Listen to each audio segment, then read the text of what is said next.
Mheshimiwa Mahmoud Kombo, Waziri wa Mambo ya Nje, lakini pia na ushirikiano wa Afrika Mashariki, uje uhitimishe hoja yako.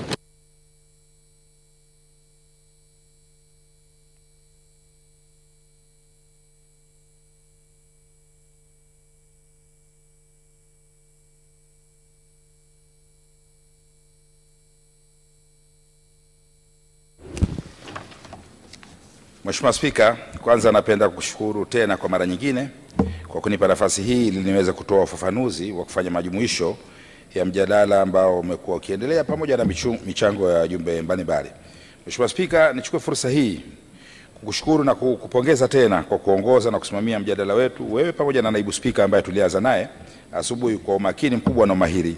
Niwashukuru pia sana waheshimiwa wabunge kwa kushiriki kikamilifu katika mjadala huu, na kimsingi maoni yao, michango yao na ushauri pamoja na yale yote ya nyongeza tumeipokea, tutaizingatia, tutaifanyia kazi na pia kuiboresha.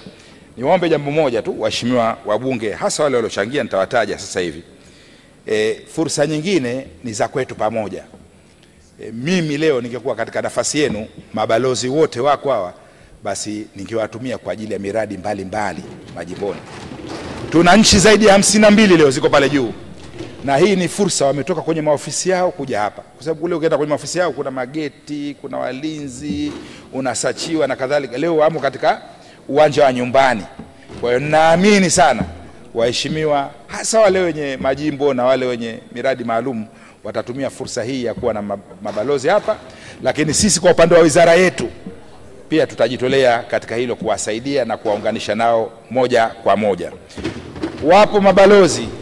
Wapo mabalozi hapa ambao nchi zao zinahitaji juisi ya machungwa. Kwa hiyo machungwa ya korogwe yanaweza yakakamuliwa, yakafungwa vizuri katika vifunganishi na kufika kwao. Hilo tulianze hapa, tusiache fursa hii kututoka. Hiyo Mheshimiwa Spika, ndio diplomasia ya uchumi kwa vitendo, na inaweza kuanzia katika ukumbi wako wa Bunge.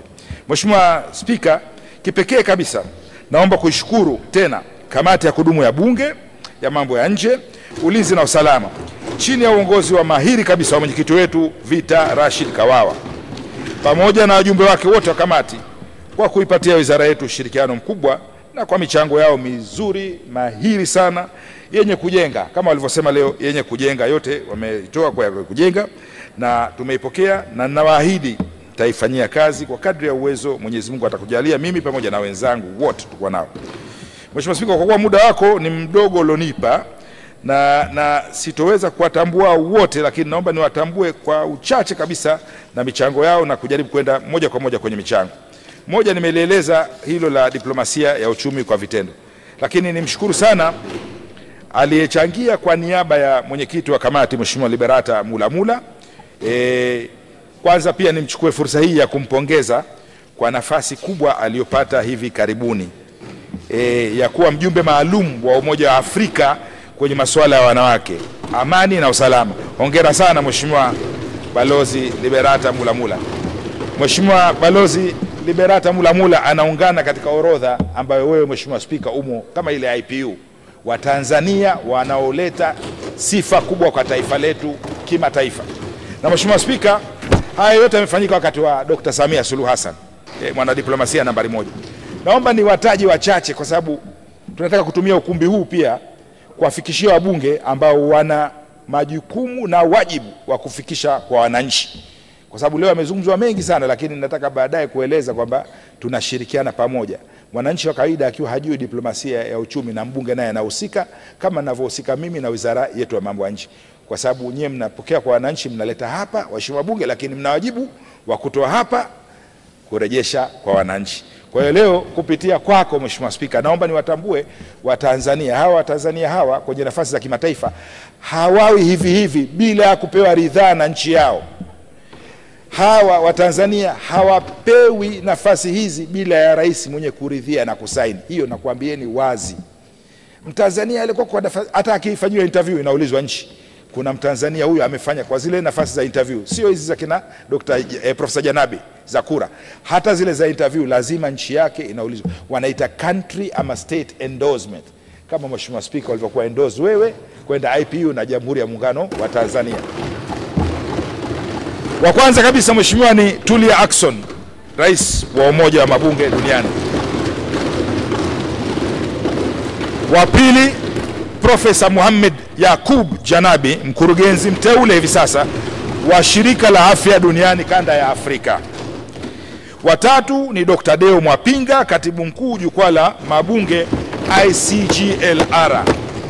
Wa nne Dr. Emmanuel Manase, mkurugenzi wa shirika la kimataifa la mawasiliano duniani, yani ITU Geneva. Yuko Geneva huyo. Anachukua nafasi kama ile ya Janabi kwa ukanda wa Afrika. Wa tano ni ndugu Joyce Msuya, Dr. Joyce Msuya, msaidizi wa katibu mkuu wa Umoja Mataifa na naibu katibu mkuu wa ofisi ya Umoja Mataifa ya kuratibu misaada ya dharura duniani, Joyce Cleopa David Msuya. Wa sita Mheshimiwa Elizabeth Maruma Mrema, huyu ni Assistant Secretary General, msaidizi wa katibu mkuu wa Umoja Mataifa na naibu mkurugenzi mtendaji wa shirika la Umoja Mataifa la mazingira duniani. Wa saba ni Dr. Neema Rusibamaila Kimambo, mwakilishi wa shirika la afya duniani ambaye yuko katika ukanda wetu huu wa SADC Malawi. Wa nane Mheshimiwa Mariam Salim, mwakilishi wa Benki ya Dunia, yuko Eritrea, Ethiopia, ambaye pia anafanyia kazi South Sudan na Sudan yenyewe. Wa tisa ni Dr. Zarau Wandelin Kibwe, mkurugenzi mtendaji wa Benki ya Dunia akiongoza kanda ya Afrika. Tuna sababu ya kutosha Tanzania kujivunia katika nafasi hizo. Na sijamaliza, nimefikia robo tu Mheshimiwa Spika, naomba niruhusu nimalizie ili wananchi wanaweza kuwa na kuelewa kupitia wabunge wao. Wa kumi ni Mheshimiwa Dr. Dalislaus Changa, makamu mwenyekiti jopo la wanasayansi wa masuala ya tabia nchi duniani. Wa 11 ni Dr. Pascal Waniha, makamu mwenyekiti kamati ya Infocom ya shirika ya hali ya hewa duniani. Wote wanatoka kwenye majimbo yenu hawa. Wa 12 Mheshimiwa Dr. Mohamed Juma, mkurugenzi wa Afrika kwenye kituo cha urithi wa dunia cha Afrika. Wa 13 Profesa Joram Mukama Biswaro, mwakilishi maalum wa kamishna wa Umoja wa Afrika na mkuu wa ofisi ya Umoja wa Afrika Sudani ya Kusini.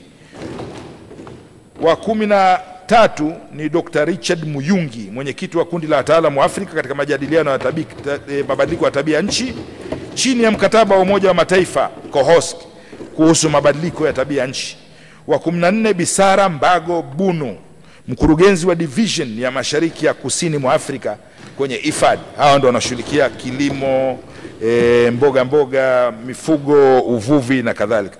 Wa 15 Mheshimiwa Judge Imani Abud, rais wa Mahakama ya Haki ya Watu, ambaye leo ametetewa sana katika jengo lake mjini Arusha, na anayeungana na orodha hiyo wa 16 ni Mheshimiwa Liberata Mula, mjumbe maalum wa Umoja wa Afrika masuala ya wanawake. Hii Mheshimiwa inaashiria kweli hizi taarifa huwa hazitoki na wala hatu ina uelewa wa Tanzania tunaelekea wapi, lakini tutajitahidi Mheshimiwa kupitia jukwaa hili pamoja na majukwaa mengine ya habari kupitia bunge lako tukufu kufikisha taarifa hili. Mheshimiwa, jingine ambalo limezungumziwa pia ni kuhusiana na majengo. Hili la majengo limezungumziwa sana, lakini nichukue fursa hii kwamba kusema kwamba tutakwenda hatua kwa hatua. Tuna majengo 105, aliajiriwa yule anayetoa ushauri kuhusiana na masuala ya majengo, na kutokana kwa mujibu wa uwezo wetu tutakwenda majengo 10 kwa uwezo huu wa serikali pamoja na mashirika ya umma. Lakini Mheshimiwa, nichukue fursa hii kutoa wito, kwa sababu wabunge wengi katika maoni yao na michango yao wamesema kwamba tushirikishe pia sekta binafsi. Nichukue fursa hii kupitia bunge lako tukufu kualika pia wale waliokuwa kwenye sekta binafsi, kwa sababu haya majengo yako nchi mbalimbali duniani, watoe expression of interest, waeleze hamu ama nia ama dhamira yao ya kutaka kuingia ubia na serikali. Sisi tutapokea na tutafikisha kwenye vyombo husika, kwa sababu hii michakato inapitia vyombo vingi ili kupokea. Tumepokea mpaka sasa hivi wawekezaji wawili kutoka sekta binafsi ambao wameonyesha nia na dhamira kwa majengo yetu yalikuwa kule nchini Marekani katika uwekezaji. Tumeyapokea na hivi sasa hivi yanafanywa kazi. Kwa hiyo tunatoa wito huo kwa sababu haya majengo ni mengi, hatuwezi kuyafanyia kazi mara moja. Juzi nilibahatika, Mheshimiwa Spika, kutembelea nchi ya Uganda na nimekuta jengo letu liko pembeni ya ubalozi wa Marekani, na hali yake kwa kweli si nzuri, limeachwa miaka mingi. Naamini wajumbe wa kamati wengine walitembelea lile jengo la balozi Uganda, na liko sehemu nzuri sana kwa sababu kuna view pale, Waingereza huwa wanaita $1 million view, ambayo iko pale inaangalia. Kuna kila sababu na hoja na faida pia ya kuliendeleza jengo lile. Kwa hiyo tunakaribisha sekta binafsi kuja. Utajiri tuliokuwa nao nje ya nchi, Jamhuri ya Muungano wa Tanzania, ni mkubwa.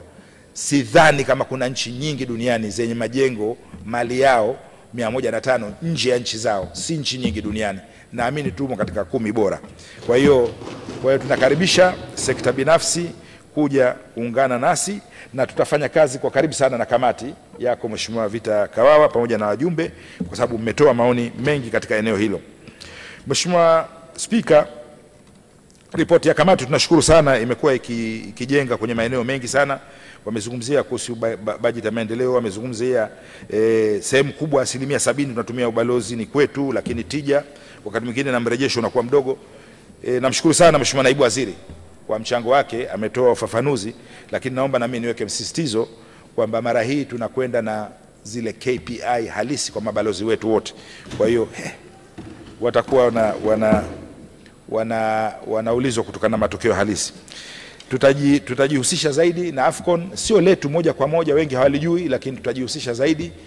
Tutajipendekeza, tutajishirikisha, tutajiingiza na sisi tuwemo katika hili la AFCON, kwa sababu ni maagizo hata ya Mheshimiwa Rais wakati anawapisha mawaziri, wakati ule alitoa maagizo hayo. Kwa hiyo na sisi tutajishirikisha zaidi kulibeba pamoja na wenzetu wanaolisimamia moja kwa moja. Mheshimiwa, nimshukuru Mheshimiwa Zahor, ameeleza mengi sana, lakini nipokee pongezi zake na niwahakikishie waheshimiwa wote waliompongeza Mheshimiwa Rais atazipata pongezi zenu na sisi tunazipokea kwa ajili ya kuzifikisha. Kuhusiana na sekta binafsi ushiriki, tumepokea Mheshimiwa, nimshukuru mchango wake kuhusiana na diplomasia ya uchumi kwa vitendo. Naomba Mheshimiwa Spika, kupitia bunge lako tutawashirikisha pia waheshimiwa wabunge wote juu ya muongozo wa diplomasia ya uchumi, ili kuwatumia wao kama fursa kwetu sisi kufikisha taarifa, elimu kwa wananchi wao kutoka maeneo mbalimbali. Hilo tutalifanya Mheshimiwa. Nimshukuru sana Dr. Alfred Kimea, Korogwe mjini. Naomba Mheshimiwa nimwambie fursa inaanzia leo, sio kesho wala kesho kutwa. Fursa ya machungwa ya Korogwe ianzie hapa hapa. Kuna nchi zaidi ya 5 nitamtambulisha nazo sasa hivi moja kwa moja pale juu, ambao wana mashine za kukamua na kufunganisha. Nawajua mimi kwa sababu walishatuletea, na moja hapo ni Saudia, yuko pale juu, Saudi Arabia. Wao wana uhitaji mkubwa sana. Kwa hiyo fursa hii tutaunganisha hapo hapo ili irudi kwa wananchi, kazi iendelee. Mheshimiwa, nimshukuru sana Mheshimiwa Maimuna Salumu Mtanda kutoka Newala. Yeye ni mjumbe wa kamati, alichangia sana kwenye kamati, na tufikishie salamu zetu kule Pachoto kwetu. Lakini ni kusema kwamba bado tunaendelea na mara hii tunataka tuwashirikishe wabunge pia. Tumewashirikisha mabalozi, lakini katika hii Royal Tour, hii kampeni ya Royal Tour inaendelea, tunataka kuwashirikisha na wabunge pia. Hivyo hivyo kwa uchache, tutaanza na kamati yetu alafu tutakwenda kwa wengine ili tuweze kutanua wigo. Mheshimiwa Spika, nikujulishe pia kama Mheshimiwa Rais wetu Dr. Samia Suluhu Hassan, Rais wa Jamhuri ya Muungano wa Tanzania, alivyokuwa ametuwekea mfano mzuri wa kuwashirikisha wafanyabiashara na sekta binafsi. Naomba nikujulishe kupitia bunge lako, na mimi nimeanza programu hiyo ya kuwashirikisha wafanyabiashara na sekta binafsi katika kila safari inayokwenda ambayo inakuwa na jukwaa la biashara, ili hii diplomasia sasa ishuke kwa vitendo, diplomasia ya uchumi. Safari yangu ya mwisho nimekwenda mjini Vietnam, Ho Chi Minh na Hanoi. Nimekwenda. Mheshimiwa Waziri, nadhani kuna kitu kimetokea hapo. Hausikiki vizuri. Nasikika sasa hivi? Asante. Nimechukua wafanyabiashara wote jumla 7 ambao tumeambatana nao, na niseme tu wamefanya vizuri sana kwenye zao la kahawa, kwenye zao la katani kule Vietnam, kwenye zao la korosho. Wonderful performance, na matokeo yalikuwa mazuri sana. Kwa hiyo tunataka kuongeza wigo. Bahati nzuri wao wanajilipia wenyewe, hawachukui chochote kutoka kwenye bajeti ya serikali. Tiketi wanajikatia wenyewe, wengine wanakaa first class, sisi tunakaa business class, kwa hiyo wanakuwa hata mbele yetu kwenye ndege. Kwa hiyo hiyo ndo tija na faida ya biashara. Kwa hiyo hilo wala hatuoni wivu, tunasikia raha na fahari kwamba mfanya biashara akiwa amekaa hata mbele kuliko serikali, kwa sababu mwisho wa siku ile kodi inarudi wapi? Inarudi kwenu.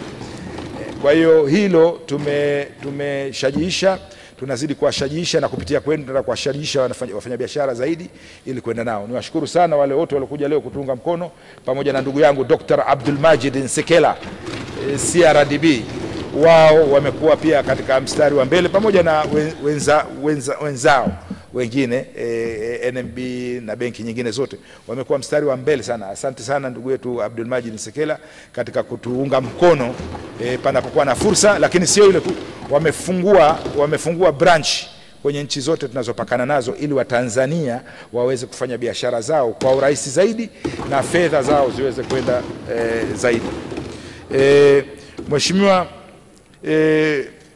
Spika, niendelee kusema kwamba haijapata kutokezea rais wa Jamhuri ya Muungano wa Tanzania, mimi na miezi 11 leo kamili katika wizara hii, niko miezi 11 kamili, haijawahi kutokezea Mheshimiwa Rais wa Jamhuri ya Muungano wa Tanzania kupata zawadi na kutambuliwa duniani, Goalkeepers Award, UAE Award, na zawadi za kimataifa kwa kazi ya clean cooking, kwa champion AU kule SADC nyingi kama, yani na orodha ya hizi award alizopata duniani nyingi sana, kiasi cha kwamba siwezi kuzitaja, lakini tutawasilisha kwa maandishi, mpaka kule kwenye mazingira, kwenye masuala ya COP, kwenye masuala ya Umoja wa Mataifa pia, na kwa Bill Gates Foundation as well.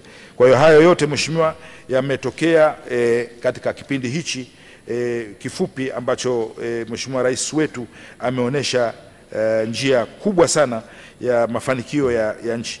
Mheshimiwa, kuhusiana na AICC tumepokea yote, na wadaiwa sugu ni kweli ni mashirika ya serikali, na nimepokea mchango wa Mheshimiwa Grace Victor Tendega juu ya kwamba tufanye kama sekta binafsi. Sasa hivi hujalipa huingii, hujalipia ukumbi ufanye shughuli yako pale.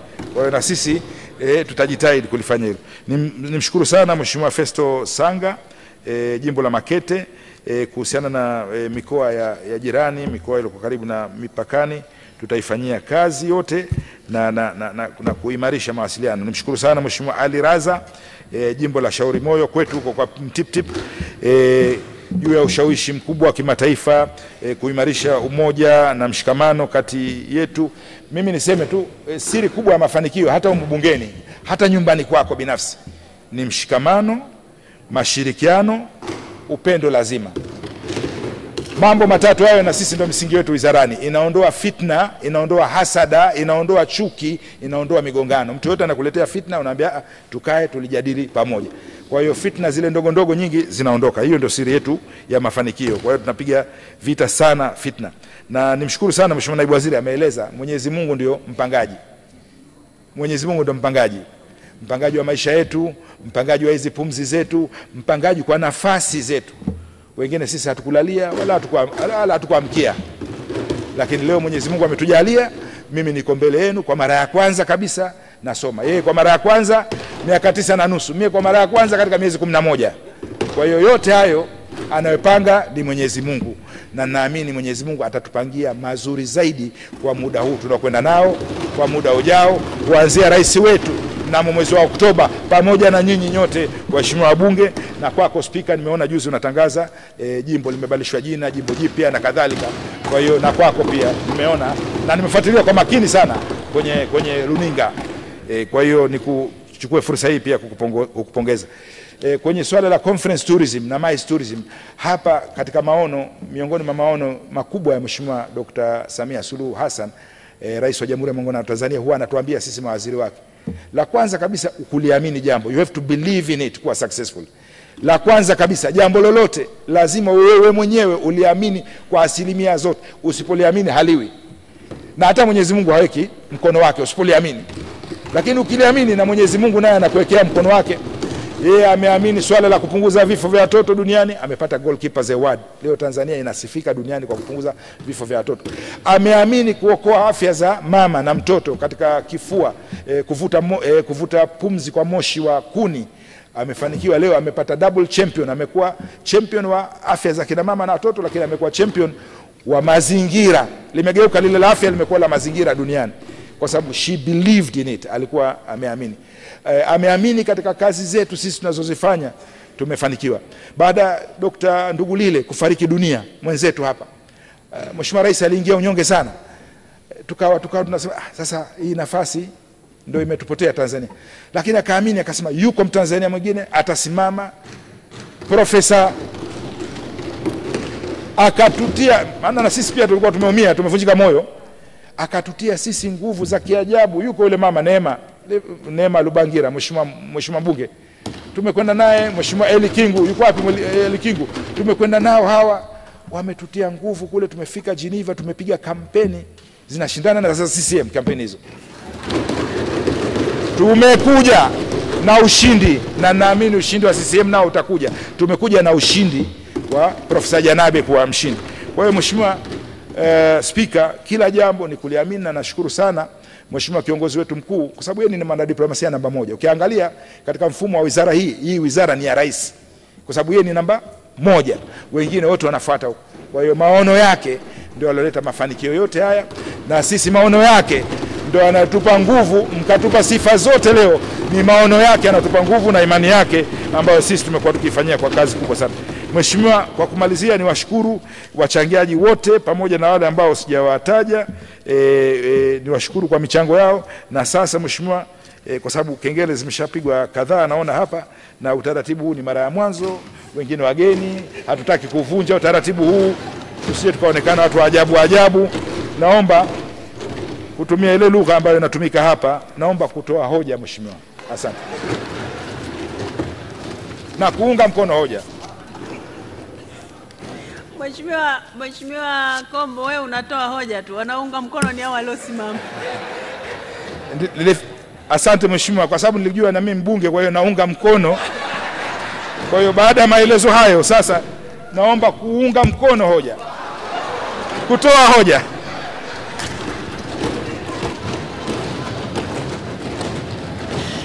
Haya, asante sana.